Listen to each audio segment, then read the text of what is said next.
সম্মানিত দর্শক বন্ধুরা, আসসালামু আলাইকুম। দূর দূরান্তে দেশ অথবা দেশের বাইরে থেকে এই মুহূর্তে যেখান থেকে আমার সাথে সংযোগ হয়েছেন, আমি আপন আর যে আপন জীবনের গল্পের নতুন একটা এপিসোডে আপনাকে নতুনভাবে স্বাগতম জানাচ্ছি। সম্মানিত দর্শক শ্রোতা, আজকের জীবনের গল্পটা শুরু করার আগে আমি আপনাকে ছোট্ট একটা কথা বলতে চাই। বড় বড় মোটিভেশনাল স্পিকার সহ গুণী জ্ঞানী মানুষজনরা বলে থাকে, যে নারীর রূপ আছে আর যে পুরুষের অর্থ আছে তারা নাকি কখনোই বাস্তবের সম্মুখীন হয় না। ডিয়ার ভিউয়ার্স, নাজমার জীবনের বাস্তবে গল্পটা এই কথাটাকে ভুল প্রমাণ করে দিল। আজকের জীবনের গল্পটা যদি আপনি শুরু থেকে শেষ পর্যন্ত শোনেন, আপনি খুব ক্লিয়ার করে বুঝে যাবেন যে বাস্তব দুনিয়াটা কতটা ভয়ঙ্কর হতে পারে, এবং এই গল্প থেকে আপনি অনেক বড় কিছু শিখতে পারবেন। তাই বরাবর মতো গল্পটা শুরু থেকে শেষ পর্যন্ত শোনার জন্য আমি আপনাকে বিনীতভাবে রিকোয়েস্ট করছি। ধন্যবাদ সবাইকে। সম্মানিত দর্শক শ্রোতা, আসসালামু আলাইকুম রহমতুল্লাহি ওবারাকাতু। আমার নাম হচ্ছে নাজমা আক্তার। আমার বাড়ি খুলনা বাগেরহাট। গল্প শুরু করার শুরুতেই আমি আমার পরিবারের ব্যাপারে আপনাদেরকে একটুখানি বলে রাখি। আমার পরিবারে আমি আছি, আমার বাবা আছে আর আমার মা আছে। আমাদের আরেকজন সদস্য ছিল, আমার একটা ছোট ভাই, যে কিনা 3 বছর বয়সে পুকুরে পড়ে মারা যায়। যাই হোক, বাবা মা আমাকে অনেক আদর করে বড় করে, কারণ আমার কোনো ভাই বোন নাই। আমি যে সময় বাবা মায়ের কাছে যেটাই চাই তারা আমাকে সবসময় সেটাই দেয়। বাবা মা আমাকে কখনো অভাব বুঝতে দেয় না। আমার বাবা যদিও অত বড়লোক মানুষ ছিল না, আমার আব্বা সুন্দরবন থেকে মধু আহরণ করতো। সুন্দরবন থেকে মধু এনে এটা গঞ্জের বাজারে বিক্রি করতো। এ দিয়ে যে টাকা পয়সা পাইতো সেটা দিয়ে আমরা কোনো রকম আমাদের জীবিকাটা অর্জন করতাম। যাই হোক, এভাবে যেতে যেতে আমি তখন ক্লাস 9-এ পড়ি। আমি আমার স্টোরিটা ক্লাস 9 থেকে শুরু করি। আমি যখন 9-এ পড়ি তখন সবাই বলে যে আমি নাকি দেখতে অসম্ভব সুন্দর। এটা আমি জানি না যে সবাই কেন বলে, বাট আমি আমার সৌন্দর্যটা কখনোই খুঁজে পাই না। আমার আব্বা আম্মা থেকে শুরু করে পাড়া প্রতিবেশী সবাই বলে যে নাজমা হচ্ছে এই এলাকার সবচেয়ে সুন্দরী মেয়ে। আমার মনে আছে আমার চুলগুলো অনেক লম্বা, আমার চোখগুলো একটু বড় বড় ছিল, আর আমার মুখমণ্ডলটাও দেখতে অনেক বড়। আমি সত্যি অনেক ফর্সা ছিলাম। তো সব কিছু মিলিয়ে সবাই বলতো আমি নাকি দেখতে অনেক সুন্দর। যাই হোক, আমি যখন ক্লাস 8-এ পড়ি তখন থেকে একটা ছেলেকে আমার ভীষণ ভালো লাগে, যার নাম হচ্ছে রাকিব। রাকিব হচ্ছে আমার আব্বার সাথেই সুন্দরবন থেকে মধু এনে মধু বিক্রি করে। রাকিবের ব্যাপারে যদি আমি বলতে চাই যে আমি আমার জীবনে অনেক সিনেমা দেখেছি, অনেক সিনেমার নায়কদের দেখেছি, অনেক কিছু দেখেছি, বাট রাকিবের চেয়ার আমি হচ্ছে যখন ক্লাস 8-এ পড়ি তখন থেকে আমি হিন্দি মুভি দেখতে খুব পছন্দ করতাম। আমি প্রচুর পরিমাণ হিন্দি মুভি দেখি। তো হিন্দি মুভির একটা নায়ক যার নাম হচ্ছে ঋত্বিক রোশন। আমার রাকিবের চেহারাটা একেবারে ঋত্বিকের মতো ছিল, অসম্ভব সুন্দর। চুলগুলো লম্বা লম্বা ছিল। ছেলেটার দিকে তাকাই থাকতে ইচ্ছে করে, অত সুন্দর ছিল। সে কিন্তু ততটা শিক্ষিত ছিল না, গ্রামের একজন খেটে খাওয়া সাধারণ মানুষ। আব্বার সাথে হচ্ছে জঙ্গলে গিয়ে মধু আনতো, আর সেই মধু আব্বার সাথে বিক্রি করে কোনোভাবে হচ্ছে ওর বাবা মা কে নিয়ে হচ্ছে ওর সংসারটা চলতো। আমি ওর পরিবারের ব্যাপারে একটু বলে রাখি। ওর পরিবারে ও আছে, ওর বাবা আছে, ওর ছোট একটা ভাই আছে আর একটা ছোট বোন আছে। তো যাই হোক, এভাবে ওদের পরিবারটা। তো রাকিবকে আমার ভীষণ ভীষণ ভালো লাগে। আমি কখনো রাকিবকে আমার ভালোবাসার কথা বলি নাই। তো আমি যখন ক্লাস 8 থেকে ক্লাস 9-এ উঠি, ক্লাস 9-এ যখন উঠি তখন আমার রুল নাম্বার হয়ে যায় 2। আমার রুল নাম্বারটা যখন 2 হয় তখন আমার আব্বাকে হচ্ছে স্কুলে নিয়ে যায়, বিকজ আমার ক্লাস 8-এর রোল নাম্বার ছিল 33। সো 33 থেকে যখন সরাসরি 2-এ চলে আসে তখন শিক্ষকরা খুশি হয়ে আমার আব্বাকে স্কুলে ডাকে। তো আব্বাকে যখন স্কুলে ডাকে তখন আব্বা কী করে, সাথে করে রাকিবকে নিয়ে যায়। কারণ আব্বা যেখানে যায় সবসময় রাকিবকে সাথে করে নিত। রাকিব আব্বার কাছে একেবারে তার ছেলের মতো ছিল, আব্বা তাকে প্রচুর আদর করতো। তো যাই হোক, এভাবে হচ্ছে রাকিব যখন হচ্ছে স্কুলে যায় তখন আমাকে যখন সবাই প্রশংসা করে যে আপনার মেয়েটা অনেক ভালো পড়াশোনা করতেছে, তার মেধাশক্তি অনেক ভালো, তখন আব্বা অনেক অনেক খুশি হয়। তো আব্বা রাকিব যখন চলে আসতেছিল আমি রাকিব ভাইয়া বলে ডাকি। তো আমি পিছন থেকে রাকিব ভাইয়া বলে ডাক দিলাম। তো দাঁড়ালো, আমি বললাম রাকিব ভাইয়া তোমাকে একটা কথা বলি। পরে বলে হ্যাঁ বলো। আমি বলি তুমি কি আজকে মধু বেচে আমার জন্য একটা জিনিস আনবা? পরে বলে কি? আমি বলি দেখো না, আমার রুল নাম্বার 2 হয়েছে, তুমি অ্যাটলিস্ট আমার জন্য কিছু চুড়ি নিয়ে আসবা, বিভিন্ন কালারের চুড়ি, লাল, সবুজ, বেগুনি, অনেক রকম কালারের চুড়ি তুমি আমার জন্য নিয়ে আসবা। তখন হাসতে হাসতে রাকিব বলতেছে কেন, চুরি দিয়ে তুই কী করবি? আমাকে তুই করে সম্বোধন করতো। আমি বললাম যে আমার দরকার আছে, তুমি দিবা, একেবারে হাত থেকে যাতে কবজি পর্যন্ত যায়। তো বলা আচ্ছা ঠিক আছে দিব, কোনো প্রবলেম নাই। তো এর পরের দিন সকালবেলা হচ্ছে রাকিব চুরি নিয়ে আসছে। যখন চুরি নিয়ে আসছে তখন আব্বা আম্মা ছিল, আমাকে বলতেছে ব্যাগটা দেখাইতেছে আমাকে। আমি বললাম সন্ধ্যার পরে নিয়ে আইসো। তো সন্ধ্যার পরে যখন আবারও সে চলে যায়, সন্ধ্যার পরে চুরি নিয়ে আসে। আসার পরে আমার জানালার পাশে আসে, আসার পরে আমি বলি যে চুরিগুলো পরাইয়া দাও। তো বলতেছি কী রে তুই এত ন্যাকামি কেন করতেছিস? রুল নাম্বার 2 হয়েছে বলে কি এখন তোর মাথায় নিয়ে ঘুরতে হবে? আমি বললাম না, তুমি আমার চুরিগুলো হাতে পরাইয়া দাও। তো বলে কি তুমি মানে? আমি বললাম আমি আজকে থেকে তোমাকে তুমি করে ডাকবো। তো বলে কেন তুমি করে কেন ডাকতে হবে? তাই আমি বললাম যে আমার তুমি করে ডাকতে ভালো লাগে। তো বলে আচ্ছা ঠিক আছে হাত দে। আমার হাতগুলো অনেক ফর্সা ছিল। আমি যখন হাতগুলো দিলাম আমি খুব খেয়াল করে দেখলাম চুড়িগুলো যেন এক একটা এক এক কালার, এত সুন্দর লাগতেছে চুড়িগুলোর দিকে তাকালে, মানে বিশ্বাস করা যেন অসম্ভব সুন্দর ছিল চুড়িগুলো হাতে দিয়ে আমি এরপর দিন হচ্ছে যখন সবাই দেখতেছে, আমি কিন্তু রাতের বেলায় চুড়ি হাতে দিয়ে ঘুমাইছিলাম, বাট ডিয়ার ভিউয়ার্স বিশ্বাস করেন কিনা জানি না, একটা চুড়িও না ভাঙে নাই। আমি অতটা কেয়ারফুলভাবে ঘুমিয়েছিলাম, মনে হচ্ছে আমি ঘুমিয়েও সজাগ ছিলাম যাতে চুড়িতে কোনো আঘাত না লাগে। কাচের চুড়িগুলো ঝুমুর ঝুমুর করতেছিল সকালবেলা। আব্বা জিজ্ঞেস করলো যে চুড়ি কে এনে দিছে? আমি বললাম যে রাকিব এনে দিছে। পরে বলে রাকিব মানে তুই নাম ধরে কেন বলতেছিস? আমি বলবো না, বারে বললি কি হয়েছে, উনি আমার চেয়ে আর কতই বড়। তো বাবা বলতেছে না, বড়দের ভাবে নাম ধরে বলতে হয় না। যাই হোক, এভাবে আরও কয়েকদিন যাওয়ার পরে আমি হচ্ছে এসএসসি পরীক্ষা দিব। এসএসসি পরীক্ষার কিছুদিন আগে, লাইক 15 থেকে 20 দিন আগে, আমি রাকিবকে বলতেছিলাম যে তুমি আমাকে স্কুলে নিয়ে যাবা। পরে বলে যে দেখ নাজমা, তোর মুখ থেকে তুমি শব্দটা শুনতে আমার ভালো লাগে না, আপনি করে সম্বোধন কর। আমি বললাম দেখো তুমি আমাকে স্কুলে নিয়ে যাবা, কারণ পরে বলে যে আমি তোকে কেন স্কুলে নিয়ে যাবো, তুই হাঁটিয়ে হাঁটিয়ে স্কুলে যাবি। আমি বলি না, আমার তো হচ্ছে পরীক্ষা দিতে হলে অনেক দূরে গিয়ে দিতে হবে এসএসসি পরীক্ষা, যেখানে হচ্ছে আমার সেন্টার যেখানে হবে সেখানে যেতে হবে। তো বাবাকে আমাকে নিতে পারবে, তুমি আমাকে নিয়ে যাবা। পরে বলে কেন, আমি তোমাকে কেন নিয়ে যাব? আমি বলি কেন, আমার উপর তোমার একটা দায়িত্ব আছে না? তো রাকিব জিজ্ঞেস করে কিসের দায়িত্ব? আমি বলি স্বামী স্ত্রীর দায়িত্ব। রাকিব তখন অপলক দৃষ্টিতে আমার দিকে তাকায় থাকে, আমাকে বলে সত্যি? আমি বলি হ্যাঁ, আমি তোমাকে সত্যি অনেক বেশি ভালোবাসি। আমি ছোটোবেলা থেকে দেখে আসছি তুমি আমাদের পরিবারের সাথে মিশে আছো। আমার কাছে মনে হয় যে তুমি আমাকে যতটা বুঝো, জানো, শোনো, এটা অন্য ছেলে কখনোই বুঝবে না। রাকিব, আমি তোমাকে ভালোবাসি। এটা বলার পর আমি ওর হাতটা চেপে ধরি, ও আমাকে বুকে জড়িয়ে ধরে। এই মুহূর্ত থেকে আমাদের প্রেম ভালোবাসাটা শুরু হয়। এরপর থেকে রাকিব বলে ঠিক আছে আমি তোমাকে হচ্ছে ওখানে দিয়ে আসবো। তো যাই হোক, এর মেবি 3 থেকে 4 দিন পরে আমি যখন স্কুলে যাচ্ছিলাম, হঠাৎ করে আমার স্কুলের সামনে একটা ছেলে ছিল, মানে সবসময় হচ্ছে একটা ছেলে ওখানে দাঁড়ায় থাকতো, যার নাম ছিল রনি হচ্ছে আমাদের এলাকার মেম্বারের ছেলে। তো যাই হোক, রনি সবসময় সঙ্গবঙ্গ নিয়ে স্কুলের সামনে দাঁড়ায় থাকতো। তো রনি হচ্ছে একটু বকাটে টাইপের ছেলে, ও রাতের বেলায় চিন্তায় করে, ডাকাতি করে, চুরি করে, তারপর হচ্ছে বিভিন্ন মানুষদের হচ্ছে ফল ফ্রুট চুরি করে রাতের বেলায় নিয়ে বিক্রি করে, এলাকার সব মানুষকেও প্রচুর পরিমাণ ডিস্টার্ব আর বিরক্ত করতে থাকে। যাই হোক, তো সেদিন আমি যখন আমি কিন্তু একটা ব্যাপার বলে রাখি, আমি কিন্তু রাকিবের চুরিগুলো আর হাত থেকে কখনোই খুলতেছি না। প্রায় 3-4 দিন পর্যন্ত আমি রাকিবের চুরিগুলো কন্টিনিউ, আমি একদম বাসায় এসে শুধুমাত্র গোসল করার সময় চুরিগুলো খুলে রাখি, আবার হচ্ছে হাতে দিয়ে চুরিগুলো দিয়ে আমি হচ্ছে সব জায়গায় চলাফেরা করি। তো সেদিন আমি একটু দুষ্টামি করে চুরিগুলো পরে স্কুলে যাচ্ছিলাম। আমার স্কুল ড্রেসটা ছিল ফুল হাতা, চুরিগুলো কিন্তু দেখা যায় না। তো আমি কী করি, রাস্তা দিয়ে যাওয়ার সময় হাতের কবজি থেকে আমি কাপড়টা উপরে উঠে রাখি যাতে চুরিগুলো দেখা যায়। তো চুরিগুলো দেখা যাচ্ছে, আমি হাত নাড়ায় যাইতেছি। রনি হচ্ছে আমাকে পিছন থেকে বলতেছিল যে আমাকে ডাক দিল নাজমা বলে, আমাকে কিন্তু চিনে, আমাদের পাশাপাশি এলাকা। তাই আমি বললাম কী হয়েছে ভাইয়া? পরে বলতেছে তোর চুরিগুলো ভাঙতে ইচ্ছে করতেছে। আমি বললাম চুরিগুলো ভাঙতে ইচ্ছে করতেছে মানে? পরে বলতেছে আমি চুরিগুলো ভাঙবো। আমি বলি এটা কেমন কথা, চুরি ভাঙবেন মানে? পরে সে আমাকে হাতটা শক্ত করে ধরে আমার হাত থেকে মোচড়া দিয়ে আমার প্রায় 8-10টা মতো চুরি ভেঙে ফেলে। আমার এত কষ্ট লাগে, আমার এত পছন্দের চুরিগুলো ভেঙে দিল। আমি প্রচুর কান্না করে আমি স্কুলে না গিয়ে বাড়িতে আসলাম। বাড়িতে এসে বাবাকে বললাম যে বাবা এই ঘটনা হচ্ছে রনি আমাকে রাস্তার মধ্যে ধরে আমার হাতের চুরিগুলো ভেঙে দিছে। তখন বাবা বলতেছে যাক রাগারাগি করিস না, ওরা মেম্বারের ছেলে আর এরা খুব খারাপ মানুষ, আমি যদি ওদের সাথে রাগারাগি করে আমি জং লাগিয়ে মধু আনতে পারবো না, ওদের হচ্ছে জলদস্যুদের সাথে ওর অনেক হাত আছে। তো যাই হোক, এরপরে আমি আর কিছুই বলি না, কিন্তু রনি আমাকে ডিস্টার্বের মাত্রাটা বাড়িয়ে দেয়, আমাকে এত পরিমাণ ডিস্টার্ব করে আমি বলে বোঝাতে পারবো না।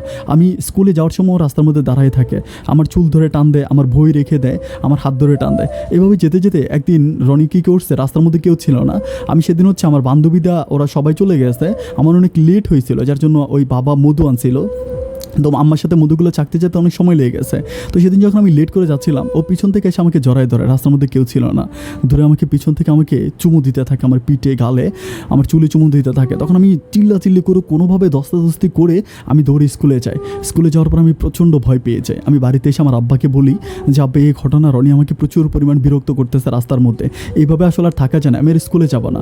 তখন আব্বা আর হচ্ছে আমার বয়ফ্রেন্ড ওরা মিলে হচ্ছে মেম্বারের কাছে যায়। মেম্বারের কাছে গিয়ে মেম্বারের কাছে বিচার দেয় যে আপনার ছেলে এভাবে হচ্ছে আমার মেয়েকে বিরক্ত করতেছে, এইটা আসলে অ্যাটলিস্ট মেনে নেওয়া যায় না, এটার একটা কিছু করেন, তা না হলে আমরা চেয়ারম্যানের কাছে বিচার দিতে বাধ্য হব। এদিন কী করলো, সন্ধ্যার সময় রনি আমাদের বাড়ির সামনে আসছে। বাড়ির সামনে এসে আমার বলতেছে যে তোরে দেখাই দিমু, তুই আমার আব্বার কাছে বিচার দিছিস, তোর আমি দেখাই দিম, এ বলে ধমকাধমকি করে যায়। বাসায় বাবা ছিল না, মা ছিল। তো যাই হোক আমরা কিছু বলি না, ও চলে যায়।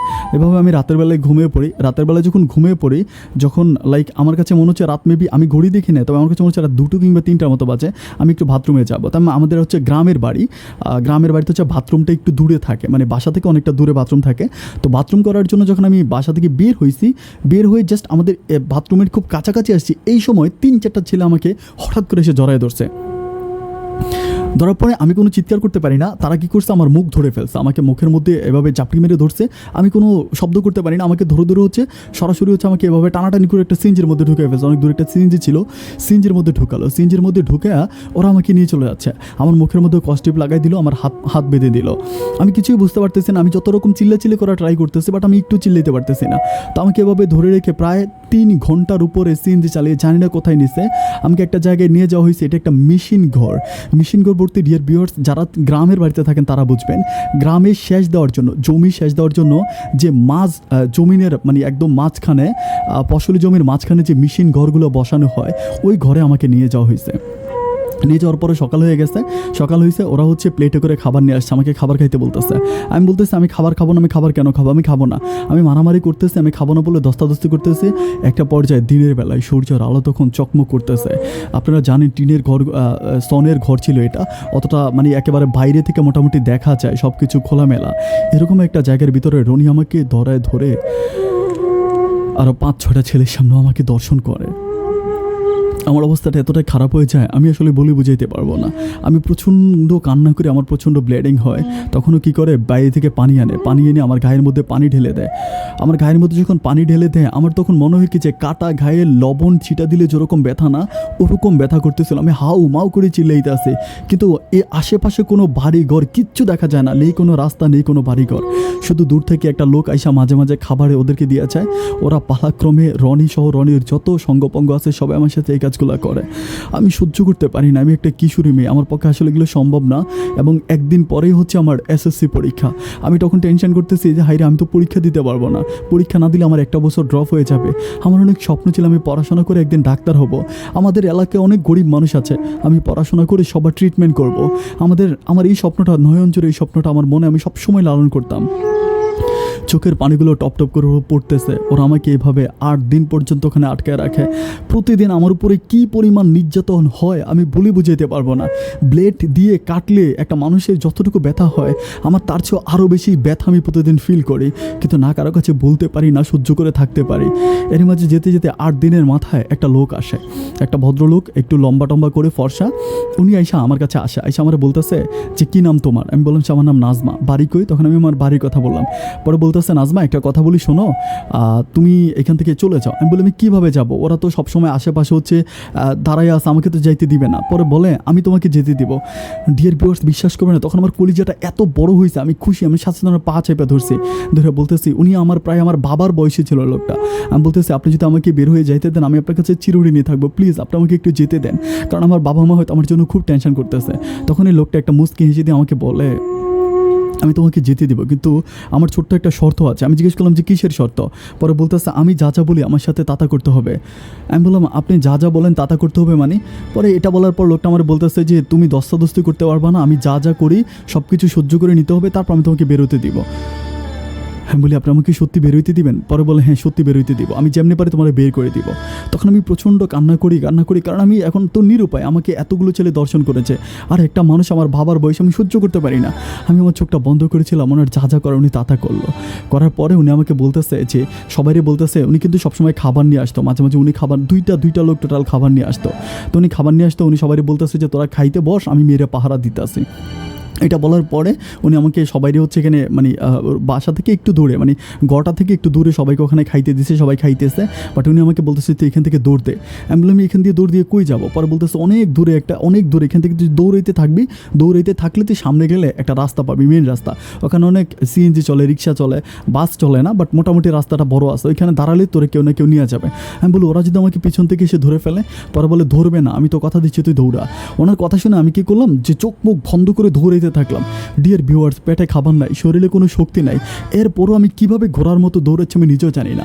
আমি দৌড়াইতে অনেক দৌড়ানোর পরে আমি দেখতেছি যে সামনে একটা ইয়ের মতো পাইছি, ওই যে আপনার পাট ক্ষেতের মতো একটা জায়গা পেয়েছি। তখন আমি কী করলাম যে পাট ক্ষেতের ভিতরে, কারণ আমি দৌড়াইতে পারতেছি না, তো আমি কী করলাম পাট ক্ষেতের ভিতরে ঢুকে গেলাম, ঢুকে ওখানে একটু বসলাম। বাট আমি পিছন থেকে শুনতেছি হই হই হই হই করে শব্দ করে ওরা দৌড়ে আবার আসতেছে। তখন আমি পাট ক্ষেতের ভিতর থেকে দেখতেছি যে ওরা দৌড়ে আসতেছে। তখন আমি পাট ক্ষেতের ভিতরে চোখটা বন্ধ করে আমি এমনভাবে শুয়ে আছি, আমি দেখতেছি ওরা পাট ক্ষেতটা ক্রস করে দৌড়ে আর রাস্তার দিকে যাইতেছে। তখন আমি চিন্তা করতেছি আমি যদি এখন পাট ক্ষেত থেকে বের হই তাহলে ওরা আমাকে ধরে ফেলবে, যার জন্য আমি ওই পাট ক্ষেত থেকে বের হইলে ওখানেই শুয়ে থাকি। সন্ধ্যার পর যখন পশ্চিমের আকাশটা যখন লাল বর্ণ হয়ে যায়, সূর্যটা ডুবে যায়, তখন আমি আস্তে আস্তে ওখান থেকে বের হওয়ার পরে আমি ডিয়ার ভিউয়ার্স বিশ্বাস করবে না, যেরকম জমিনের যে আইলগুলো হয় না, আইলের ভিতরে এরকম সেনাবাহিনীরা যেভাবে হচ্ছে পায়ের মধ্যে সাপ যেভাবে চলে, সাপের মতো করে আমি চলে অনেক কষ্টে প্রায় 3 থেকে 4 ঘন্টা পর বুকে সাঁতার কেটে আমি ওই রাস্তার পাশে যাই। রাস্তার পাশে যাওয়ার পরে আমি আল্লাহর কি হুকুম ওখানে যাওয়ার পরে দেখি একটা অটো আসতেছে। আমি একটা অটো গাড়িকে সিগন্যাল দিলে অটোটা আমাকে, অটোর মতোই ছিল এটা, ওটা আমাকে উঠে আমাকে নিয়ে যায়। আমরা বলে যে কোথায় যাবেন, আমি বলি সামনে যাব। তো আমি তো আসলে এই এলাকা কোনো কিছুই চিনি না। তখন আমি ওনাকে বলি যে অটো ড্রাইভারটাকে বলতেছি, ভাইয়া আমি একটা বিপদে পড়ছি, আমাকে একটু হেল্প করেন। তখন বলতেছে কী বিপদ? আমি বলি যে আমাকে কিছু লোক এভাবে ধরে নিয়ে আসছে, আমাকে এভাবে আটকায় রাখছে, আপনি আমাকে একটু মেন রোডটা দেখায় দেন। এটা বলার পর উনি আমার বলতেছে যে ঠিক আছে দেখাবো। এটা বলে উনি একটু সামনে যাওয়ার পরে একটু জংলার মতো থাকে, এখানে ওই অটো ড্রাইভারটা অটোটা থামাই দিয়ে আমার হাতটা চাইপা ধরে আমার টানাটানি করে জংলার ভিতরে নিয়ে যায়। আমি এই মানুষটাকে বিশ্বাস করে সব কথা বলেছিলাম, কিন্তু উনি আমার সাথে আবারও সেম কাজগুলোই করার পরে উনি কী করে অটো টান দিয়ে চলে যায়। তখন রাত প্রায় অনেক হয়ে গেছে, প্রায় 8টা থেকে 9টার মতো বেজে গেছে। এখানে আশেপাশে আমি কোনো মানুষ দেখতেছি, আমি রাস্তার বসে কাঁদতেছি। আমি আর কোনো মানুষকে বিশ্বাস করতে পারতেছি না যে আমি কোনো পুরুষের সামনে যাবো, আমার কাছে আর কোনো পুরুষকে বিশ্বাস হচ্ছে না। ঠিক এই মুহূর্তে একটা ভদ্র মহিলা একটা বাচ্চা কোলে করে এখান দিয়ে হাইটা যাইতেছে। আমি ওই মহিলাটার সামনে গিয়ে পড়ে মহিলাটার পা ধরে আমি কান্না করে দিয়েছি। আমি বলি, মাগো আমার বাচ্চা, আমি এরকম বিপদে পড়ছি। তখন ওনাকে বলার পর আমাকে বলে যে ঠিক আছে তুমি আসো।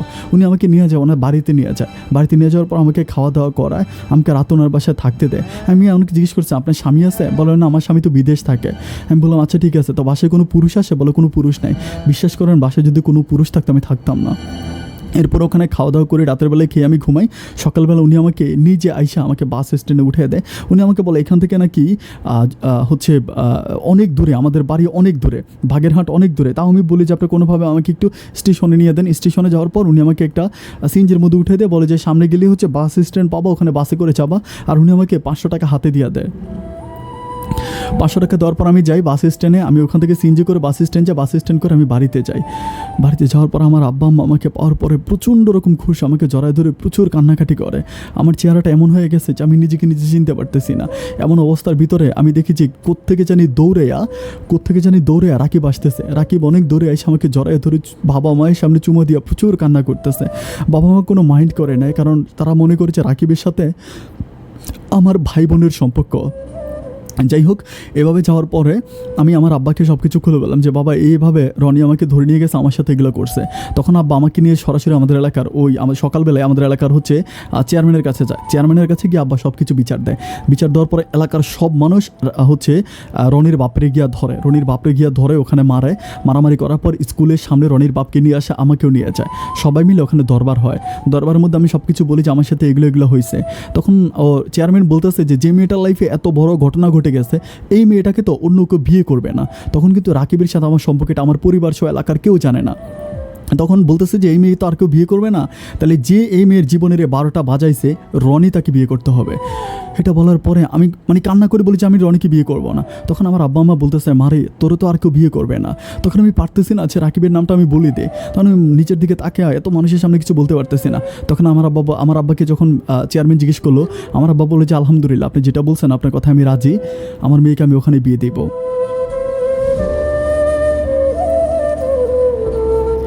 ওখানে হাজারো মানুষের সামনে রনি আসে।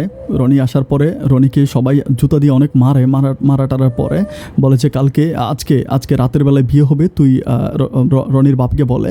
তখন রনির বাবা কিছু মানুষ নিয়ে রাতের বেলা আমাদের বাড়িতে আসে। আনুমানিক রাত তখন 11:30 বাজে রনির সাথে আমার বিয়ে হয়। বিয়ে হওয়ার পরে রনি আমাকে তাদের বাড়িতে নিয়ে যায়। তাদের বাড়িতে নিয়ে যাওয়ার পরে আমার সাথে সারা রাত কোনো কথা বলে না, আর আমি ওর মুখের দিকে তাকাইতে পারতেছি না। ওর দিকে তাকাইলে আমার প্রচণ্ড রকম ভয় লাগে। আমার জীবনে কী নেমে আসে ডিয়ার ভিউয়ার্স, আমি আপনাদেরকে বলে বুঝাইতে পারবো না। প্রতিটা মুহূর্ত মৃত্যু যন্ত্রণা আমি ফিল করি। আমার যে কতটা কষ্ট হয় এটা আমি বলে বুঝাইতে পারবো না। ও প্রতিদিন আমার উপরে মানসিকভাবে অনেক অত্যাচার করে, আর শারীরিক অত্যাচারের কথা আমি লজ্জায় আর বলতে পারতেছি না। আমাকে এমনভাবে ও যৌন হয়রানি করে আমি আসলে বলে বুঝাইতে পারবো না। আমি আল্লাহর কাছে হাত তুলে বলি, আল্লাহ আমাকে নরক থেকে মুক্তি করো। রাগ করে আমি আমার বাবা মায়ের সাথেও কথা বলি না, বাবা মায়ের কাছে চাই না। কারণ যে বাবা মাকে এত বিশ্বাস করেছিলাম, ভালোবেসেছিলাম, তারা একটাবার আমার মতামতের সিদ্ধান্ত না নিয়ে হঠাৎ করে কেন আমাকে রনির সাথে বিয়ে দিয়ে দিল। এভাবে যেতে যেতে যাই হোক, একদিন আমার আব্বা আমাকে দেখতে আসে। দেখতে আসার পর আমি আব্বাকে বলেছি, আব্বা, আমি সেদিন আব্বাকে একটু খুলেই বলেছি, আব্বা আমার এখানে খুব কষ্ট হয়, তুমি আমাকে নিয়ে যাও।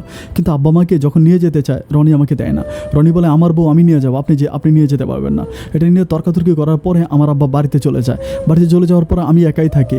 তো এভাবে যেতে যেতে আমি আল্লাহর কাছে জাস্ট প্রার্থনা করতে থাকি যে, আল্লাহ তুমি আমাকে কিছু একটা করো, আমাকে এই নরক থেকে তুমি মুক্তি করো। আল্লাহর কি হুকুম, তখন হচ্ছে অনেকেই চিনেন হয়তো, তখন রেপ হচ্ছে, রেড দিছিল বিভিন্ন এলাকায়, মাদক সহ যারা মাদক করতো, মাদকের উপরে রেড দেওয়া হয়েছিল। ওই রেডের ভিতরে, রেবের ক্রস ফায়ারের ভিতরে আমার স্বামী রনি মারা যায়। রনি যখন মারা যায় সবাই অনেক কান্না করতেছে, আমি একটুও কান্না করতেছি না। আমি জাস্ট আল্লাহর উপরের দিকে তাকে মনে মনে আলহামদুলিল্লাহ সূরা পড়তেছি আর বলতেছি যে, আল্লাহ তুমি আমাকে নরক থেকে বাঁচিয়েছো। আমি সত্যি আল্লাহকে বলতেছি যে, আল্লাহ তুমি আমাকে নরক থেকে বাঁচিয়েছো। আমি অনেক খুশি হয়েছি, সবাই কান্না করেছে, আমার চোখ থেকে এক ফোঁটা পানি বের হয় না। আমি শুধু বলতেছি যে আল্লাহ আমাকে বাঁচাইছে। এটা বলে আমি কী করলাম যে আমি আমার বাড়িতে চলে আসি। বাড়িতে আব্বা আমাকে নিয়ে আসে, বাড়িতে নিয়ে আসার পর আমি আমার বাড়িতে থাকতেছি। তখন আমি একদিন আমার আব্বা আম্মাকে বললাম যে, আব্বুম্মু আমি তো আমি রাকিবের কথা বলি, আমার আব্বা আমাকে রাকিবের কথা বলি। তখন আব্বা আম্মা বলে, সত্যি কি রাকিব তোকে পছন্দ করে? আমি বলি, হ্যাঁ, রাকিব আমাকে অনেক পছন্দ করে, আমাকে অনেক ভালোবাসে। তখন আব্বা আম্মা বলতেছে যে, ঠিক আছে, রাকিব যদি তোকে পছন্দ করে তাহলে তো কোনো কথাই নাই, আমরা রাকিবের সাথে কথা বলবো। সেদিন রাতের বেলায় রাকিব আমাদের বাড়িতে আসে।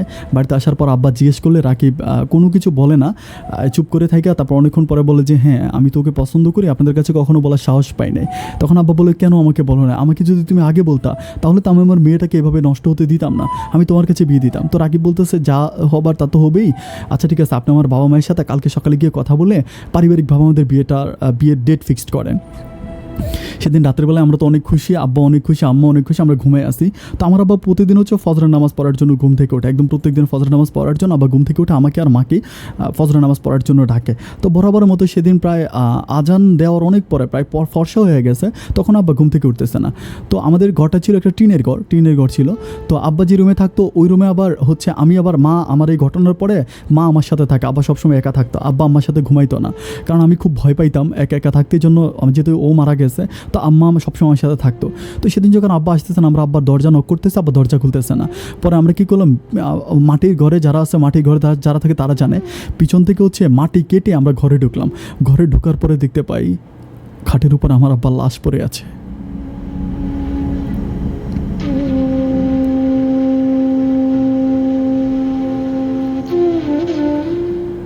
আমি বুঝতে পারতেছি না যে আব্বা আমাদেরকে ছেড়ে চলে গেল, কিন্তু এভাবে হঠাৎ করে আব্বার মৃত্যুটা আমি মেনে নিতে পারতেছি না। আমার কেন জানি আমার এত কষ্ট হইতেছিল, আমি আসলে বলে বোঝাইতে পারবো না। যাই হোক, আব্বা মারা যাওয়ার পরে প্রায় 8-10 দিন হয়ে গেছে, আমাদের পরিবারের সুখাহত। রাকিব আমাদের বাসায় খাবার টাবার এনে দিয়ে ওটা দিয়ে আমরা কোনো মতে খেয়েটেই বেঁচে আছি। কিন্তু রাকিবের মা এই ব্যাপারগুলো পছন্দ করে না। রাকিবের মা বলে যে, না তুই কেন ওদেরকে খাবার দাবার দিবি? তখন রাকিব যখন ওর মাকে বলে যে আমাকে বিয়ে করবে, তখন রাকিবের আব্বা আম্মা সম্পূর্ণ নারাজ। ওরা বলতেছে, না এই মেয়েকে আমরা কখনোই তোকে বিয়ে করাবো না। এই মেয়েরা একবার অনেক ছেলে নিয়ে দর্শন করছে, তারপর আবার বিয়ে হয়েছে, এমন একটা মেয়েকে আমরা তোকে বিয়ে করাবো না। রাকিব যতই তার আব্বা আম্মাকে বলে, তার আব্বা আম্মা কোনোভাবেই রাজি হয় না। একদিন রাতের বেলায় রাকিব আমাকে বলতেছে যে, বাবা আমাকে তো রাজি করতে পারতেছি না, চলো আমরা পালায়া যাই। আমি বললাম যে, পালায় আমরা কোথায় যাবো? আমাদের কাছে তো অত টাকা পয়সা নাই। রাকিব আমাকে বলতেছে, ঢাকায় আমার একটা বন্ধু আছে, ও একটা গার্মেন্টসে চাকরি করে, ওই গার্মেন্টসে আমি চাকরি করবো, তোমাকে নিয়ে থাকতে পারবো। ওর কথা মতো সেদিন রাতের বেলায় আমি আমার মাকে যখন বলছিলাম প্রথমত যে, মা আমি রাকিবকে চুরি করে বিয়ে করব, মা রাজি হচ্ছিল না। মাকে যতভাবে বুঝালাম, মা রাজি হয় না। রাতের বেলা আমি মাকে না জানিয়ে একটা চিঠি লিখছিলাম, চিঠি লিখে রাইখা আমি ওই দিন রাতের বেলায় রাকিবের সাথে ঢাকাতে চলে যাই। ঢাকা শহরে আসার পর আমাদের নতুন একটা সংসার আসলে ওভাবে রাকিবের কাছেও টাকা পয়সা না, আমার কাছেও টাকা পয়সা না, ওর বন্ধুর কাছে যায়। ওর বন্ধুর কাছে যাওয়ার পর ওর বন্ধুটা অনেক ভালো ছিল, যার নাম ছিল সুমন ভাই। সুমন ভাই সত্যি অনেক ভালো মানুষ ছিল। সুমন ভাই আমাদেরকে একটা রুমে থাকতে দেয়, আমরা ওখানে থাকি। তো সুমন ভাইকে রাকিব বলে যে আমাদের আজকে বিয়েটা করতে হবে। যেদিন যাই তার পরের দিন ওখানে কাজী অফিসের মাধ্যমে 60,000 টাকা কাবিনে, 60,000 টাকা কাবিনে রাকিবের সাথে আমার বিয়ে হয়। রাকিবের অনেক ইচ্ছা ছিল যে আরও বেশি টাকা কাবিন দেবে, কিন্তু রাকিবের কাছে কাবিন দেওয়ার জন্য যে টাকার প্রয়োজন হয়, মানে লাখ টাকা কাবিন দিতে যে টাকার প্রয়োজন হয়, সরকারকে যেই পরিমাণ মানে টাকা জমা দিতে হয় সরকারের খাতায়, ও পরিমাণ টাকা রাকিবের হাতে ছিল না, যার জন্য কোনোভাবেই 60,000 টাকা কাবিনে বিয়ে করে। যাই হোক, কাবিন নিয়ে আমার কোনো কথা নাই। এরপর থেকে আমরা মোটামুটি দুজন সংসার শুরু করি, আমরা সংসারে থাকি। এর মাঝে আমার আব্বা আমার মাকে আমি ফোন করে বলি, রাকিব তার বাবা মাকে ফোন করে বলে, কিন্তু তারা অনেক রাগারাগি করে। আমি শুনতে পাই যে একটা পর্যায়ে তারা আমার বাড়ি থেকে আমার মাকে পর্যন্ত মারার পর আমার আম্মা সহ্য করে, আর কি করবে, মার তো কিছু করার নাই, মা সহ্য করে কোনোভাবে আছে। তো রাকিব তখন ঢাকাতে একটা গার্মেন্টসে চাকরি নেয়। চাকরি নেওয়ার পরে আমরা কী করি, তখন আর সুমন ভাইয়ের সাথে না থেকে আলাদা একটা বাসা ভাড়া করি। একটা টিন সেট বাসা ছিল, নিচে পাকা উপরে টিন ছিল। ওখানে ঢাকাতে আমরা থাকতে শুরু করি। রাকিব গার্মেন্টসে চাকরি করে মোটামুটি মাসে সে 12,000 টাকা বেতন পায়, যেটা দিয়ে আমাদের সংসারটা হাঁটি পাপা করে সামনের দিকে যাচ্ছে। আমাদের লাইফে অনেক সুখ চলে আসছে, আমি আসলে বলে বুঝাতে পারবো না। কেন জানি এত সুখ ভিড় করতেছে যে রাকিব প্রতিদিন গার্মেন্টস থেকে আসার পর আমার সাথে বসে বসে 2 ঘন্টা ধরে কথা বলে। গার্মেন্টসের বেতনটা পাইলে আমার হাতায় নিয়ে বেতনটা তুলে দেয়। আমি বিশ্বাস করবেন ডিয়ার ভিউয়ার্স, এরই মাঝে আমি পরিবারের সাথে কোনো যোগাযোগ রাখতেছি না। তার রাকিব চাকরি করতে করতে রাকিবের মোটামুটি প্রমোশন হয়। ও আগে হেল্পার হিসাবে কাজ করে, তারপরে ও ফুল ওয়ার্কার হয়ে যায়। ফুল ওয়ার্কার হওয়ার পর ওর বেতন হয়ে যায় 15,000 টাকা। যাই হোক, আমার জীবনে সুখ নেমে আসে। এরই মাঝে আমি বাচ্চা হয় আমার গর্বে। আমি যখন প্রেগনেন্ট হই তখন আমি খুব খেয়াল করে দেখি, রাকিব সকালবেলা অফিসে যাওয়ার সময় আমার কাপড় চোপড় সব কিছু ধুইয়া খুব পরিষ্কার করে আমাকে দিত।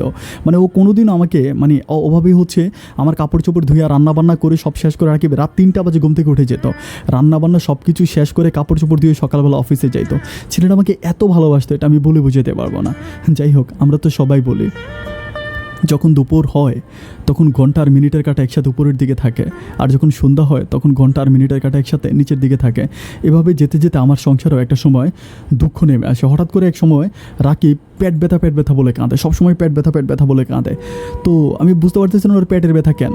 তো আমি ওকে কী করি, আমি একটা সময় ডাক্তারের কাছে যাই। ডাক্তারের কাছে যাওয়ার পরে ডাক্তার বলে যে ওর পেটে আলসার হয়েছে। তো আলসার হয়েছে, আমরা আলসারের ওকে ওষুধ খাওয়ানো হয়, বাট যতই ওষুধ খাওয়ায় ওর ট্রিটমেন্ট ভালো হয় না। ও দিনের পর দিন ওর পেটের ব্যথাটা বাড়তে একটা পর্যায়ে এমন অবস্থা যে ও আর হাঁটাচলাই করতে পারে না, হাঁটাচলাই করতে পারে না। আমাদের পারিবারিক অবস্থা এমন যে ওর পরিবারকে ফোন করে যে বলবে তাকে কোনো টাকা পয়সা দেওয়ার জন্য, এটাও সম্ভব না। আর আমার মা তো একরকম ভিক্ষা করে এলাকাতে খায়, আমি কী করে মাকে টাকার কথা বলবো। এভাবে যেতে যেতে রাকিব প্রায় 3 মাসের মতো ঘোরতর অসুস্থ হয়ে বাসায় বসে থাকে। বাসা থেকে বেরোইতে পারে না, সবসময় বাসায় বসে বসে পেটে ধরে ঘুমরে কাঁদে। আমি কিছু বুঝতে পারতেছি না, আমিও তেমন কোনো কাজ করতে পারি না। আমি রাকিবকে যত বলি আমি গার্মেন্টসে কাজ করি, রাকিব আমাকে গার্মেন্টসে কাজ করতে দেয় না। একটা সময় বাধ্য হয়ে আমি কী করে গার্মেন্টসে কাজের জন্য যাই। তো কাজের জন্য যাই, আমি একটু হয়তো সুন্দর ছিলাম, যার জন্য গার্মেন্টসে আমি কাজ করতে পারি না। আমাকে সুপারভাইজার থেকে শুরু করে, স্টাফ থেকে শুরু করে এবং সিকিউরিটি পর্যন্ত গেটের ঢোকার সময় আমার কোমরের মধ্যে হাত দেয়, কথায় অকারণে আমার বুকে হাত দেয়। তারপরে একসময় ম্যানেজার আমাকে রুমে নিয়ে যেতে চায়। ওভাবে এত অত্যাচার হয়। আমি 3টা গার্মেন্টস চেঞ্জ করি, কিন্তু একটা গার্মেন্টসও শুধুমাত্র আমার চেহারার জন্য আমি চাকরি করতে পারি না। কত মেয়েরা কাজ করে, টাকা ইনকাম করে, কিন্তু আমি করতে পারি না। আমার এই দমকার চেহারার জন্য কোনো গার্মেন্টস আমি কাজ করতে পারি না। আমি অনেকগুলো গার্মেন্টস চেঞ্জ করি, কোনো গার্মেন্টসে কাজ করতে পারি না। বাসা থেকে বের হইলে ছেলেরা আমার রিপ্রেজেন্ট করে, অনেক মানুষ আমার হাত ধরে টানাটানি করে। আমার কাছে মন চাইতেছে যে আমি আমার মুখটাকে আগুন দিয়ে পুড়ে ফেলি, তাহলে হয়তো ঢাকা শহরে আমি একটা কাজ করে খেতে পারবো।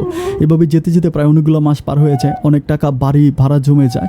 একদিন বাড়ি ভাড়ার জন্য আসে। বাড়িওয়ালাটা একটু বৃদ্ধ টাইপের ছিল, বয়স্ক ছিল। উনি আসার পরে ভাড়া চায়। তখন আমি বলি যে না দেখেন, আমার স্বামী তো অসুস্থ, তো কাজ করতে পারে না, আমারও আসলে তেমন কোনো কাজ নেই, আমরা আসলে 3 বেলার জায়গায় 1 বেলা খেয়ে কোনো রকম বেঁচে আছি। আপনি যদি এভাবে করেন আমি তো আসলে দিতে পারবো না, আপনি একটু কষ্ট করেন, আমি আপনাকে টাকা দিয়ে দিব, আপনি আসলে একটু অপেক্ষা করেন। উনি বলে যে ঠিক আছে, তোমার স্বামী যদি কিছু করতে পারে না, তুমি আমার বাসায় কাজে চলে আসো। আমি বললাম যে আপনার বাসায়? পরে বলতেছে যে আমার বাসায় কাজ করবা, আমি আর ঘর ভাড়া দেওয়া লাগবে না, আর তোমাদের খাবারের টাকা পয়সা আমি তোমাকে দিব, খাবারের দিব। তখন এইটা শুনে আমার কাছে অনেক ভালো লাগলো। যাই হোক, ওনার বাড়িতে আমি বাসায় কাজ করতে যাব, উনি আমাকে অ্যাটলিস্ট টাকা পয়সা দিবে, যেটা দিয়ে আমরা খেয়ে পড়ে বেচতে পারবো। আমি অ্যাটলিস্ট রাকিবের ট্রিটমেন্ট পর্যন্ত করাইতে পারতেছি না টাকার জন্য। তো যাই হোক, ওনার বাসায় কাজের জন্য যাই। তো যেদিন আমি ওনার বাসায় কাজের জন্য যাই সেদিন দেখতেছি বাসার মধ্যে উনি ছাড়া আর কেউ নাই। আমাকে জিজ্ঞেস করে আপনার ছেলে মেয়ে কোথায়, আপনার বউ কোথায়? পরে বলতেছে আমার বউয়ের সাথে আমার সারাসারি হয়ে গেছে আরও অনেক বছর আগে, আর আমার এক ছেলে এক মেয়ে, তারা হচ্ছে ফ্রান্সে থাকে। আমি বললাম যে তারা ফ্রান্সে থাকে, তাহলে আমি আপনার বাসায় কী কাজ করব? পরে বললাম আমার কাপড় চোপড় ধুয়ে দিবা, রান্নাবান্না করে দিবা, আমার খাবার দাবার ব্যবস্থা করবো, এগুলোই করবা। যাই হোক, সেদিন আমি কাজ টাজ করে চলে আসি। উনি আমাকে টাকা দেয়, আসার সময় আমাকে 500 টাকা দেয়, আর অনেক খাবার টাবার দেয়। রাকিবকে রাকিবকে আমি বলি যে রাকিব, আমি ওনার বাসায় আপনার কাজ করে। রাকিব যদি একটু মুখ কালো করে, কিন্তু কী করবো, পেটের খিদা তো সহ্য হয় না। যাই হোক, খাবার দাবার করে আমরা দুজনে হচ্ছে খাওয়া দাওয়া করি, আলহামদুলিল্লাহ ভালোই চলতেছিলাম। এভাবে 5-6 দিন যাওয়ার পরে যেতে যেতে একদিন হচ্ছে সন্ধ্যার সময়, মানে সন্ধ্যা হয়ে গেছে, আমি বলতেছি ওনাকে, বলতেছি যে নানা, আমি নানা বলে রাখি যে নানা আমি বাসায় চলে যাবো। পরে উনি বলতেছে রাখ, একটা লোককে বলছিলাম একটা মাছ আনতে, মাছটা কাইটে একটু ফ্রিজে রেখে যাবি। এটা বলতে বলতে রাত প্রায় 8টার মতো বাজে যায়, ওই লোক আসে না। পরে আমি বলি যে না, ওই লোক তো আসতেছে না, আমি নাইলে আপনি আসলে পুরো মাছটাই ফ্রিজে রেখে দিন, সকালে এসে আমি কাটবো।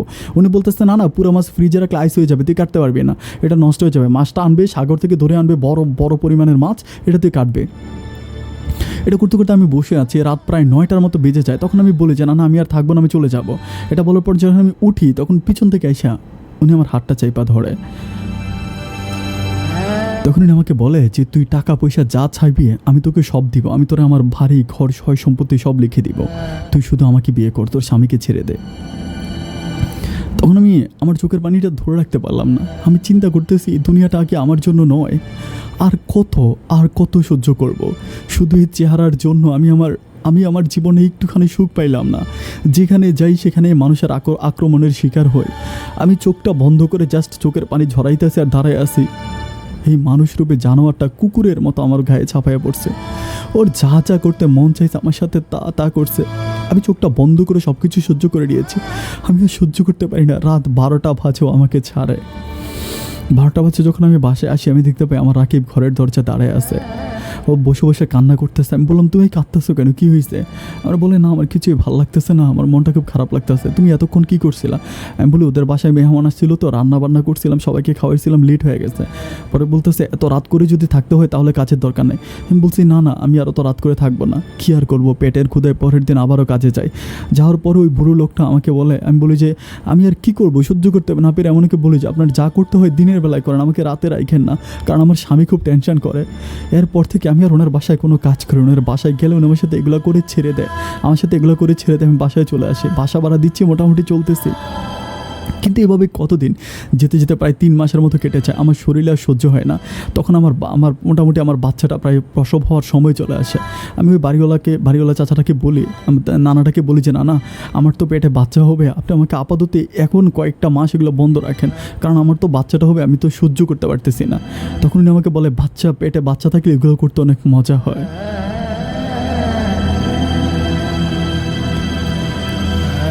শেষমেশ নিরুপায় হয়ে আমি আর ওনার কাছে কাজে যাওয়া বন্ধ করে দিই।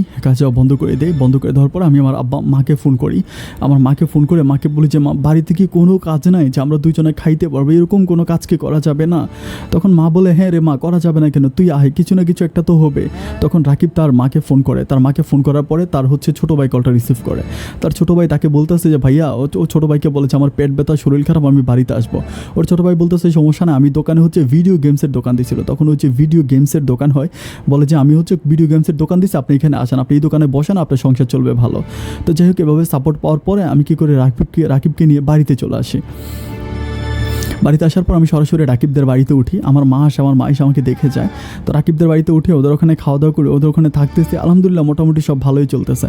তখন রাকিবের আব্বা আমার মাকে বলতেছে যে আমাদের যে বাড়িটা আছে এই বাড়িটা বিক্রি করে আমার আম্মা আমাদের সাথে থাকার জন্য এই বাড়িটা বিক্রি করে দিতে। তখন আমি বলতেছি যে না, বাড়ি কেন বিক্রি করবো, আমার মা এটাতে রাজি হয় না।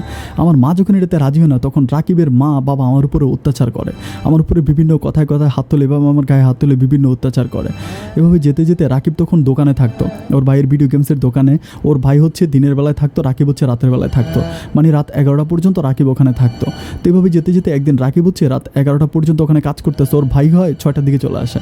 তো সবাই ঘুমিয়ে গেছে। ওর মার হচ্ছে ওর রাকিবের আম্মা একটু অসুস্থ ছিল, যার জন্য আমি হচ্ছে ওনার কাপড় চোপড়, মানে উনি বাথরুম করে দিত কাপড় চোপড়ে, মানে একটু ডায়রিয়া টাইপের কিছু হয়েছিল। তো পরে আমাকে দিছে কাপড় চোপড় ধোয়ার জন্য। আমি রাত প্রায় 9টার মতো বাজে, আমি পুকুর পাড়ে গেলাম কাপড় চোপড়গুলো ধোয়ার জন্য। কাপড় চোপড়গুলো ধুইতেছি, ঠিক ওই ওই সময় রাকিবের ছোট ভাই এসে আমাকে জড়ায় ধরে।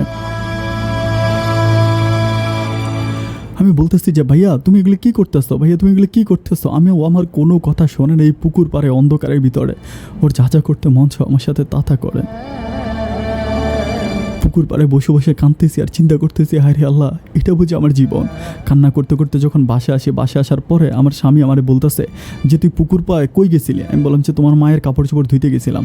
তখন আমার বলতেছে আমার মায়ের কাপড় চোপড় ধুইতে এত সময় লাগে তোর, এত সময় লাগে। এইটা বইলা রাকিব আমার একটা থাপ্পড় মারে আর বলতেছে যে আমার মা এখানে মানে মরে যেতেছে অসুস্থ, আমার মার এক গ্লাস পানি কেউ দিতে পারে না, অথচ তুই পুকুর পাড়ে নষ্টামি করতেছিস। আমার তখন এত খারাপ লাগে, প্রথম রাকিব আমার গায়ে হাত তোলে। আমি তখন সহ্য করতে পারতেছি না, যে আমি কিছু বলতে পারতেছি না যে ওর ভাই আমার সাথে এগুলো করছে।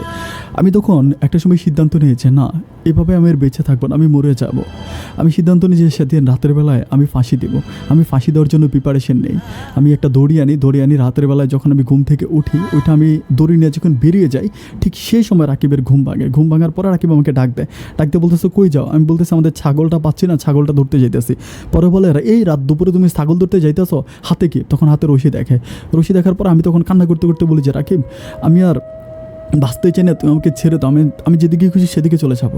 তখন আমাকে বলতেছে তুমি যেদিকে খুশি সেদিকে চলে যা, কিন্তু রশি নিয়ে কেন যাইতেছিস? তুই মইরে কি আমার বাপ মায়েরে ফাঁসাইতে চাস, আমারে মারতে চাস? তুই আর কত আমাদেরকে জ্বালাবি? রাকিব এতটা চেঞ্জ হয়ে যায় আমি আসলে বুঝাইতে পারবো না। একেবারে হঠাৎ করে দিন রাতের মধ্যে রাকিব চেঞ্জ হয়ে যায়। এতটা চেঞ্জ হয় ডিয়ার ভিউয়ার্স, আমি আপনাদেরকে খুলে বুঝাইতে পারবো না। যাই হোক, এভাবে যেতে যেতে রাকিবের পরিবর্তন দিনের পর দিন বাড়তেই থাকে। মাসের পর আর ওর ভাই সুযোগ পাইলে আমার গায়ে হাত তোলে। আমি কখনো ওর ভাইয়ের সামনে যাই না, একা থাকি না। আমি সবসময় আমার বাবা মা ওর বাবা মায়ের সাথে থাকি, মানুষের সাথে থাকি, কারণ একা থাকলে ওর ভাই আমার সাথে খারাপ কিছু করে। তো যাই হোক, আমি রাকিবের কাছেও কিছু বলি না, কারণ ওর ভাইয়ের দোকানে রাকিব চাকরি করতেছে, একরকম ওটা দিয়ে আমাদের সংসারটা চলতেছে। ওর ভাই যদি রাকিবকে দোকান থেকে বের করে দেয়, তবে কাজ করার মতো আমাদের আর কোনো জায়গা থাকবে না। যার জন্য আমি সব কিছু সহ্য করে নিই, কারণ এই কষ্টটা তো আমি ক্লাস 9 থেকে পাইতেছি, তাই না? যাই হোক, এভাবে যেতে যেতে আমার একটা মেয়ে বাবু হয়ে দুনিয়াতে আসে। আমার মেয়েটা আসার পর থেকে আমার মেয়েটা মোটামুটি আমার মতোই দেখতে অনেক সুন্দর হয়েছে, অনেক সুন্দর। মেয়েটা হওয়ার পরে রাকিব তারপরও মানে আমার সন্তান হয়েছে, আমার প্রতি একটু প্রেম ভালোবাসা ওরকম কিছুই না। আমার মনে আছে আমার যেদিন বাচ্চা হয়, আমি সেদিন প্রচণ্ড রকম পেটের ব্যথা হয়েছিল। বাড়ির সবাই বলতেছে বউটা মরে যাবে, ডাক্তারের কাছে নিয়ে যাও, কবিরাজের কাছে, হসপিটালে নিয়ে যাও। কিন্তু ওর বাবা আমাকে ডাক্তারের কাছে নেয় নাই। এই রাতের বেলায় 2টা মহিলা, অনেক কষ্টের পর আমার অনেক ব্লিডিং হয়েছে। আমার মনে আছে যে আমি অনেকটা দুর্বল হয়ে গেছিলাম। যাই হোক, আমি আর রাকিবের সাথে ঠিকমতো থাকতে পারি না, ওর সাথে কথা বলতে পারি না। মেয়েটাকে সময় দিতেছি, মেয়ের নিয়ে চলতেছি। এখন রাকিবের কথা হচ্ছে আমি নাকি সারাক্ষণ আমার মেয়ে নিয়ে পড়ে থাকি, তার মাকে সময় দিই না। এটা নিয়ে সংসারের মাঝে এত ঝগড়া হয়। রাকিব একদিন আমার গায়ে প্রচুর পরিমাণ হাত তোলে, আমাকে প্রচুর মারার পরে কেন এমন হয়, কী কারণে হয়, আমি এগুলো কিছুই জানি না। এভাবে 4-5 দিন যাওয়ার পরে আমি ওদের পরিবার থেকে শুনতেছি যে রাকিবের মা বলতেছে রাকিবের জন্য নাকি অন্য কোথায় মেয়ে দেখছে। তখন আমি জাস্ট চিন্তা করতেছি যে আমার সাথে এগুলো কী হইতেছে, আমার সাথে এগুলো কেন হইতেছে। আমি সেদিন রাতের বেলায় রাকিবকে জড়াই ধরে আমি জিজ্ঞেস করলাম যে রাকিব, তোমার মা বলতেছে তোমার জন্য নাকি মেয়ে দেখছে, কথাটা কি সত্য? পরে রাকিব আমারে বলতেছে তো মেয়ে দেখলে কী হয়েছে, তুই তো বাসার কাজ করতে পারিস না, বাসার কাজ করতে লোক লাগবে না। আমি বলি তুমি কি কাজের মেয়ে আনতেছো নাকি বউ আনতেছো? পরে বলে তুই কাজ করতে পারিস না, তো আমার বাসায় কাজ করার জন্য একটা লোক লাগবে না, আমি কাজের মেয়ে রাখবো কীভাবে, আমি এত টাকা কোথায় পাবো? যার জন্য আমি বিয়ে করব, আমার বউ এসে আমার বাসায় কাজ করবে। আমি তখন এত পরিমাণ কান্না করি যে ওর পায়ে ধরে, রাকিব তুমি এই কাজটা করো না, অ্যাটলিস্ট তুমি আমাকে একটু বুঝতে চেষ্টা করো। কিন্তু রাকিব আমার কথা কোনো শোনে না, আমাকে লাথি দিয়ে ফেলে দেয়। এভাবে আমি কান্নাকাটি করতেছি। আমার মাও খুব অসুস্থ, আমি যে আমার নিজের মায়ের কাছে কিছু বলবো এমন অবস্থা নেই। যাই হোক, এভাবে কয়েকটা দিন যাওয়ার পরে আমি একদিন আমাদের বাড়িতে যাই। আমার মায়ের অবস্থা খুব খারাপ। আমি আমার ছোটো মেয়েটাকে নিয়ে, আমার দুধের মেয়ে, তখন আমার মেয়েটা দুধ খায়, আমি মেয়েটাকে নিয়ে আমার মায়ের কাছে যাই।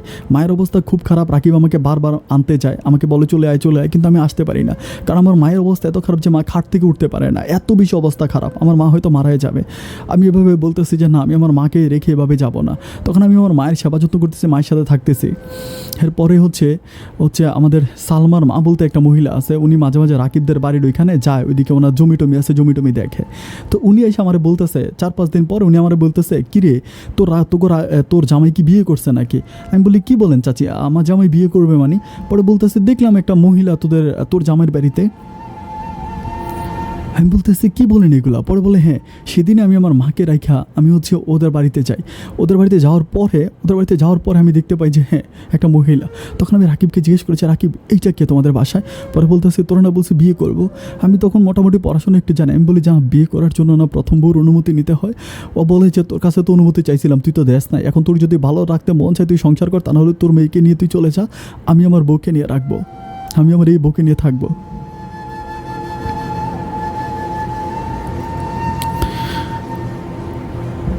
সেদিন কাঁদতে কাঁদতে আমি আমার আমার কোলের মেয়েটাকে নিয়ে আমি এক কাপড়ে ওদের বাড়ি থেকে বেরিয়ে চলে এসে আমি আমার মাকে নিয়ে আমার বাড়িতে থাকতে শুরু করি। আমি ওর সাথে তালাক ডিভোর্স কিছুই হয় নাই, ওর বাড়িতে যাই নাই।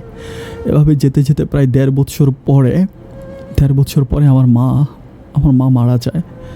আমার মা মারা যাওয়ার পরে আমার মাকে আমি আমার উঠানে, ঘরের খুব উঠানে মাটি দিই। আমার আব্বাকে যেখানে মাটি দিছি সেখানে দিই নাই, ঘরের খুব উঠানে মাটি দিছি। কারণ আমার এই মাটা ছাড়া দুনিয়াতে আমার কেউ ছিল না। আমার মাটাকে আমি দূরে কোথাও রাখতে চাই না। মাটাকে আমি আমার খুব কাছে রেখেছি, আমার খুব ঘরের দরজায় মাকে মাটি দিয়েছি। আপন ভাই, এখনও প্রতিদিন রাতের বেলায় আমি আমার মায়ের কবরের কাছে গিয়ে শুয়ে থাকি। আমার মাকে আমি অনেক কথা বলি, আর আমি আমার মেয়েটাকে বলি যে মারে, এই বাস্তব দুনিয়াটা আমাদের মতো মেয়েদের জন্য না। আপন ভাই, আমার মেয়েটা এখন বড় হয়েছে, ও ক্লাস 3-তে পড়ে। কিন্তু একটা কথা আপনি বিশ্বাস করবেন কি না জানি না, আমি আমার মেয়ের মুখে কখনো সুনু দেই না। আমি আমার মেয়েরকে কখনো ঠিকমতো একটু মুখ পরিষ্কার করাই না। আমি চাই, আমি আল্লাহর কাছে প্রার্থনা করি, সব বাবা মা বলে যে তাদের মেয়ে যাতে সুন্দর হয়। আমি আল্লাহর কাছে প্রার্থনা করি যে আল্লাহ আমার মেয়েটাকে তুমি কালো বানায় দাও। আপন ভাই, কোন মেডিসিন দিলে মেয়েরা কালো হয় আপনি আমাকে প্লিজ এটা একটু বলে দেবেন। আমি চাই আমার মেয়েটা অনেক কালো হয়ে যাক, অনেক কালো। কারণ এই সুন্দর চেহারার জন্য এই নোংরা পৃথিবীতে, এই মানুষরূপী জানোয়ারদের পৃথিবীতে আমি বেঁচে থাকতে পারলাম না ভাই। আমার মেয়েটা যাতে এরকম কষ্ট না পেয়ে, জন্য আমার মেয়েটা যাতে কালো হয়। কালো মেয়ে হলে সে গার্মেন্টসে চাকরি করতে পারবে, কালো মেয়ে হলে সে মানুষের বাড়িতে কাজ করতে পারবে, কালো মেয়ে হলে সে যে খুশি তাই করতে হবে। সুন্দর মেয়ে হলে এই নোংরা সমাজটাকে ছিঁড়ে খাবে। তাই আপনার কাছে আমার শেষ অনুরোধ আপন ভাই, আপনি শুধু আমাকে একটা বার বলে দেন যে কোন ক্রিম মাখলে, কিভাবে রাখলে সন্তানরা কালো হয়।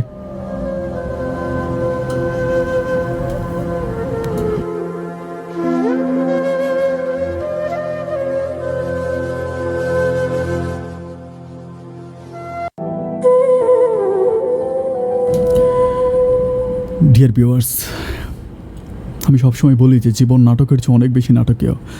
আজকের জীবনে গল্পটার মাঝে এমন কিছু লেখা ছিল, এমন কিছু কথা ছিল যেটা হয়তো আমি আপনাদের সামনে প্রকাশ করতে পারতাম না। এমন কিছু কথা ছিল যেগুলো আমি স্কিপ করে গিয়েছি। আর আমি একটা কথা আপনাদেরকে সবসময় বলি যে মানুষ তার জীবনে ভুল একবার করে, মানুষ তার জীবনে ভুল বারবার করে না। একটা মানুষ তার জীবনে একবার ভুল সে একবার করবে, আর সেই ভুলের মাসলটা সারা জীবন দিয়ে যাবে। যেমন আল্লাহ হচ্ছে তার শয়তানকে বলেছিল, যে শয়তান কিন্তু প্রচুর ইবাদত করতো, শয়তানকে বলেছিল যে তুমি আদমকে সেজদা করো, শয়তান কিন্তু করে নাই। তার একটা ভুলের কারণে আল্লাহ তাকে শয়তান বানিয়ে দিয়েছে। সে হাজারো বছর আল্লাহর ইবাদত করার পরেও আল্লাহ তাকে শয়তানে পরিণত করে দিয়েছে। ঠিক তেমনি আমাদের জীবনে আমরা ছোট্ট ছোট ভুলগুলো করে, ভুলগুলোর জন্য সারাটা জীবন তার মাসল দিতে হয়। আমি সারপ্রাইজ হয়ে গেলাম যে ছেলেটা তাকে ধরে নিয়ে দর্শন করলো দল বেঁধে, দর্শন করলো, গ্রামের মানুষগুলো মিলে, চেয়ারম্যান মেম্বার মিলে সেই ছেলেটার কাছে মেয়েটাকে বিয়ে দিল। ডিয়ার ভিউয়ার্স, ভুল ছিল মাত্র এইটাই, একটা ভুলের কারণে নাজমার জীবনটা ধূলিসাৎ হয়ে গেল। তার বাবা মা যদি তখন এই সিদ্ধান্তটা নিত যে না, কোনোভাবেই একটা দর্শন করা একটা খারাপ ছেলের সাথে আমি আমার মেয়েকে বিয়ে দিব না, কিন্তু না, এটা না করে গ্রামের সবাই বলে যে মেয়েটাকে কে বিয়ে করবে, এছাড়া তো কেউ বিয়ে করবে না, তাহলে তার কাছে মেয়েটাকে বিয়ে দিতে হবে। তার জীবনটাকে নষ্ট করে দিয়েছিল তখন, যখন মানুষরূপে একটা জানোয়ারের কাছে তাকে বিয়ে দিয়েছে। নাজমার সাথে আমার কথা হয়েছে, আমি ওনাকে যতটুকু পেরেছি সান্ত্বনা দিয়েছি, বলেছিলাম যে লাইভে এসে কিছু কথা বলার জন্য, কিন্তু উনি ওনার জীবনের স্টোরিটা খুবই নোংরা। উনি ওনার এই নোংরা মুখটা মানুষের সামনে দেখাতে চায় না, কণ্ঠটা উনি শোনাতে চায় না, যার জন্য উনি আমার সাথে লাইভে আসে নাই। আমি আপনাদের কাছে জাস্ট রিকোয়েস্ট করবো, আমাদের আশেপাশে যদি এমন কোনো ঘটনা ঘটে থাকে, আমাদের আশেপাশে যদি নাজমার মতো কোনো মেয়েরা জীবন যুদ্ধ করতে করতে হেরে যায়, যদি মনে করেন যে এই মেয়েটার হাতটা ধরে আপনার উঠানো উচিত, ডিয়ার ভিউয়ার্স, লক্ষ টাকা খরচ করে কাবা শরীফে গিয়ে হজ করলে আপনি যেই সোয়াবটা পাবেন, নাজমার মতো অসহায় মেয়েদের যদি একটু উপকার করতে পারেন, আল্লাহ আপনাকে সেই সোয়াবটা দিয়ে দেবে। সব অনেক ভালো থাকবেন, সুস্থ থাকবেন। অন্য কোনো দিন অন্য কারো জীবনের গল্প নিয়ে আমি আবারও জীবনের গল্প আমার এই অনুষ্ঠানে আমি হাজির হয়ে যাব। সব অনেক ভালো থাকবেন, সুস্থ থাকবেন। আসসালামু আলাইকুম।